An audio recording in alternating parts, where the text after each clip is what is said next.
সকল দোকানপাট ও রেস্টুরেন্ট থেকে আগামী 7 দিনের মধ্যে সকল ধরনের ইসরায়েলি পণ্য অপসারণ করতে হবে। দফা 2, কখনো কোনোভাবেই ইসরায়েলের সাথে কোনো ধরনের কূটনীতিক সম্পর্ক সৃষ্টির কোনো পায়তারা করা যাবে না। দফা 3, অনতিবিলম্বে বাংলাদেশের পাসপোর্টে আবারও এক্সপ্রেস ইসরায়েল কথাটা ফিরিয়ে আনতে হবে।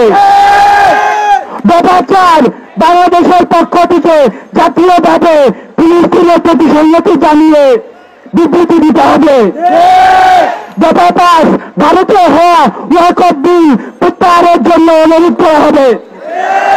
দফা 6, ভারতের সাথে সকল ধরনের দালালি বন্ধ করতে হবে।